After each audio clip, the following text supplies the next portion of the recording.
it wasn't as much the staff that God was after as it was Moses' heart. Yeah. In Numbers, it talks about how Israelites are wandering around in the wilderness before they go to the promised land, and they're thirsty. It's a desert, no water. The first time this happens, God told Moses to strike the rock with his staff. Right. And water came forth. Right. And he was able to nourish God's people.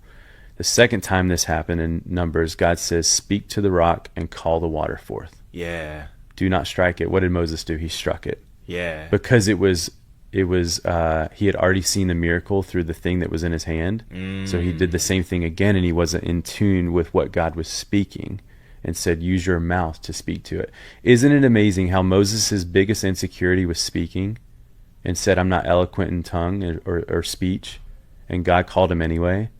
In a whole chapter of the Bible later, God says, use your mouth, the thing that you're most insecure about, and call forth the water. He was still wrestling through the insecurity. And because of the insecurity, he struck the rock instead of being obedient and speaking to it. I think God was after his heart all along. And my point